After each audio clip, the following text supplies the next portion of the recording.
Okay, so we just talked about the provoker taker hitter model, which is a newer model in terms of the history of the tradition, relatively new. So it was developed most notably by Joachim Meyer, who talks about the ideas of categorizing actions in terms of their purpose, right? Whether or not you do this action is meant to be a hitter, this action is meant to be a provoker. It's looking to compel motion. This action is looking to land a hit. This action is looking to defend or to take an advantageous position. There are corollaries earlier in the tradition that I feel like it's really important to bring up. And I actually, there's a part of me that I would make a sort of a historical fencing or a HEMA argument if that was what we were interested in doing during this video series, which is not what we're interested in doing.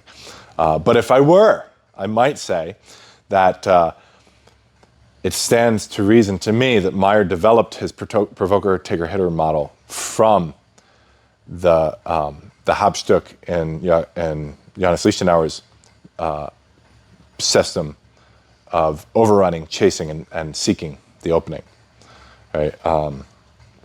And so, what do I mean? So overrunning in the school of Liechtenauer, and we'll get into some more of the details later in another video, but generally it's expressed through several exemplar in the glosses of the Zettel.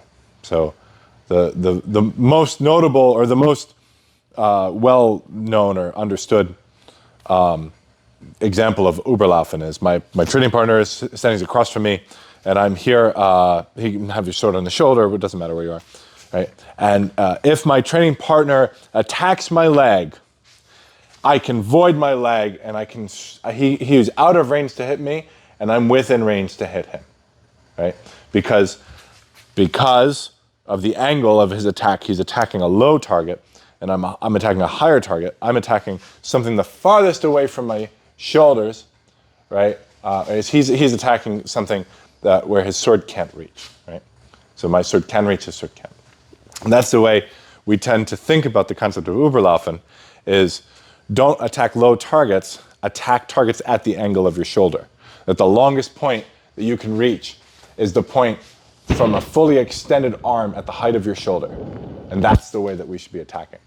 And Meyer actually makes a reference to this later in the book. He talks about when you attack, you should attack like this. And if you're attacking the leg, that you should attack the leg so that your arm is extended at the level of your shoulder. And that if you can't get that low in your attack, then you shouldn't do it at all, because it's dangerous. It's dangerous if you do it poorly, and it's dangerous if you attempt to do it well but aren't physically competent to. You might end up injuring yourself. And so he makes note of it. He says that very specifically.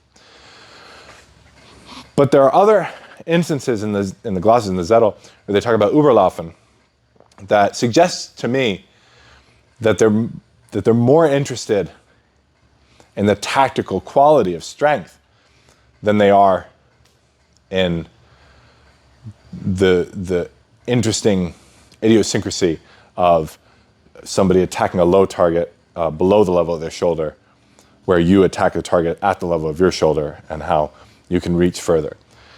So there are several times where they're talking about be strong against. In the Überlaufen section, they talk about be strong against. If he would be strong, remain strong. They're talking about how to deal with an opponent who's binding on you. They're giving you Überlaufen advice. And so if Überlaufen doesn't preclude the idea that there could be direct opposition of your opponent's sword against yours, then what would it mean? And it's my sense that it means the quality of strength. And therefore, it's an implicit understanding of the quality of advantage that one gets from strength. So if I'm on top of my opponent's sword, or I might even say if I'm pushing outward against my opponent's sword from the center line with my sword, that I have Überlaufen. I have a strong position, right? And now I'm going to reiterate that I have to be doing that with strong structure, right? I can't be pushing outward against my opponent's sword, but not have the point of rotation of the bind, the point where our swords meet, right? not have that in line with my structure, because then it can be easily opposed. So what I need to do is I need to orient my structure in the way so I can get behind my opponent's sword, and then use the fact that I'm on top, pushing him out and away. Right? So Überlaufen is the idea that I'm pushing my opponent away from the center with the strength of my structure, and that's what's giving me my advantage. And so then if we look at what's grouped together with Überlaufen in the poem of the Zettel, right? When he goes through the 17th Hauptstück, he puts Überlaufen with Nachreisen and Haussetz, seeking the openings.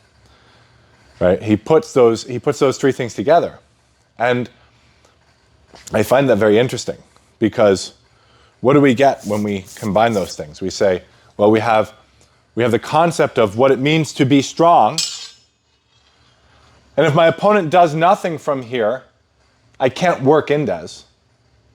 And the Liechtenauer doesn't tell us to work Indes. If we're strong and my opponent's doing nothing, Liechtenauer doesn't tell us to work Indes at all. He says, seek the opening. If I'm strong, I should take the vor. I should seek the opening.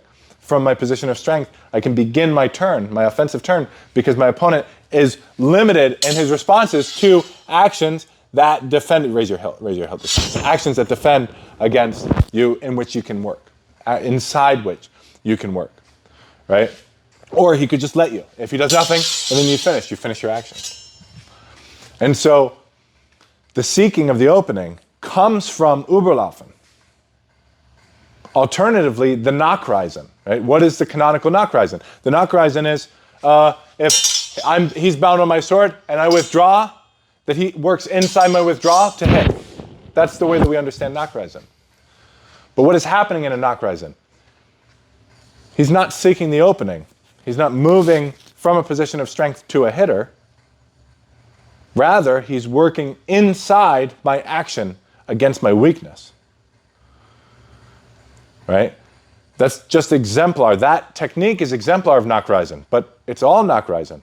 If I'm working Indes, using Fühlen to work Indes with the correct action that's proportionately smaller than my training partner's corollary action, with the intention of hitting, I'm Nachreisen, I'm chasing, I'm forcing my opponent into a defense that precludes counter-offense. Because if I attempt to perform a counter-offensive action, I get hit.